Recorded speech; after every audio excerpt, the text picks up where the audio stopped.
Welcome back to somebody on the Football Zone and to a weekend review, reviewing all of the games in the Premier League from this past weekend, and starting off with a shock result, a bit of a shock result at St James's Park. Newcastle won, Bournemouth 4, a remarkable result for Bournemouth. Kluivert gave them the lead in the 6th minute before Guimaraes equalised, but Kluivert put them again just before half time, and then one more from Kluivert and Kirkes in stoppage time, sealing the win for Bournemouth. Quite a heavy scoreline, obviously 2 goals coming in stoppage time, but yeah, shock result. What a job Irai's doing. But yeah, Newcastle shock after their recent good form.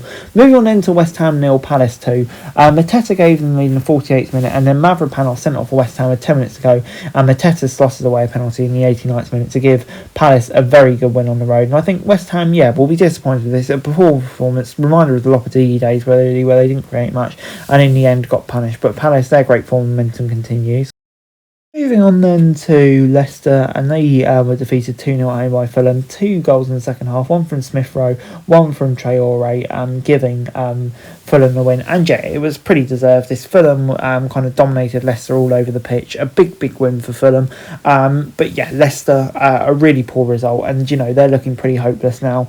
A 7th straight loss under Ruben Leicester right at the moment. You'd have to say, unfortunately for them, it's just simply not working, and yeah, they'll be really disappointed, but that is the truth of the matter. Moving on then to Liverpool seeing a dramatic late win against Brentford at the G-Tech Community Stadium. It looked like the game was heading for a draw when in the 91st minute Darwin Núñez gave them the lead, and just 2 minutes after that, 93rd minute, 2 goals in stoppage time, Liverpool got the winner. And yeah, you'd have to say it was deserved. Liverpool really were knocking on the door for that winner, and in the end it eventually came. A big win for Liverpool, showing the heart and spirit in that team, never giving up. Brentford will be disappointed because they fought hard, but Liverpool getting the win, just looking pretty imperious in the title race, especially when you're rivals Arsenal dropping points from positions of 2-0 up against Aston Villa. Arsenal 2, Aston Villa 2. Martinelli in the first half, Havertz in the second half made it 2-0. In the 60th minute, Tielemans pulled one back. In the 68th minute, Watkin made it 2-2. Arsenal then thought they won it in the 87th minute, but a goal was disallowed for handball, which was probably the right decision.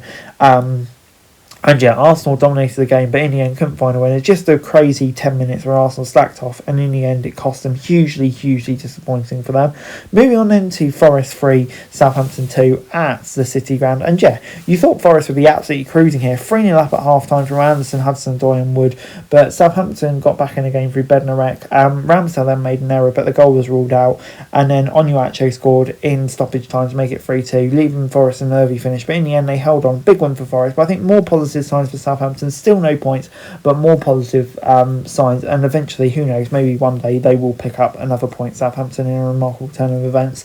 Moving on into Manchester United 1, Brighton 3 at Old Trafford, and yeah, Brighton took the lead in the 5th minute before Fernandes leveled things up from the spot, but in the second half, Mutoma and Ruta with a goal for Brighton. They also had another one disallowed through VAR, and yeah, there wasn't a huge amount of difference in the performance, I would say, or the stats, whatever, but I think Brighton just clinical, took their chances, Manchester United didn't, and in the end, another poor result, another embarrassing home defeat, and yeah, there's got to be serious questions being asked of Van Maroon, because at the moment it's just not working. He needs time to turn it around, but yeah, it's not a great start, is it? Let's be real. Everton 3, Tottenham 2 was a score at Goodison Park. Calvert-Lewin and Doyle and Gray gave Everton a 3-0 lead at half-time. Gray obviously with the own goal. But Spurs pulled it back. Killers, SC and Richarlison make it a grandstand finish, but in the end Everton held on. Big first win under David Moyes, nervy at the end, but yeah, a huge win, that's all that mattered. And yeah, Tottenham slipping to 15th in the league. I know they're still in a cup and whatever, but questions really have to be asked of Ange Postecoglou now, and you wonder how much longer he can survive. Moving on into Ipswich 0, Manchester City 6. This was City at their brutal, brilliant best. Foden, Kovacic, Doku, Haaland and McAtee were the goals.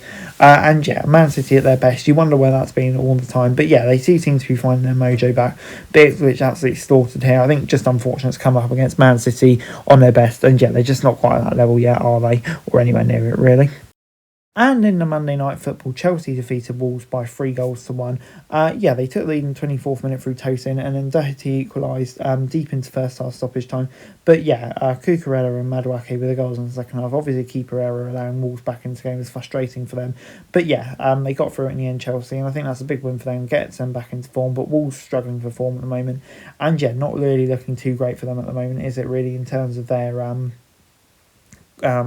relegation prospects. I think, like I say, just relying on poorer teams around. And moving on into the Champions League preview. And this is very interesting. Getting towards the crunch time in the competition now. It feels weird to be after Christmas, still playing group games.